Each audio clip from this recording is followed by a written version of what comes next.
guys, today we are going to program this frequency converter to current. Okay now? So we will start programming now. Okay, see here. Here, then select, then you go to input. Okay, our input should be 500H. Select, okay, 500H. Our output should be 4 to 20 milliamps. Okay, now we go for the downscale. So our downscale is 0. Now we have 0.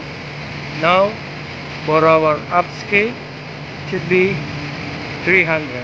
Okay, so we will change this one to 300. Okay guys, now ready set to let's upscale, then enter okay, alarm here, no, not required because this one on indication, not required. Not required. Which one? Not required. Okay, only this one. Yeah, just click enter. Then you skip. Really? Enough. You don't need this one because this one on indication. Okay, Skip.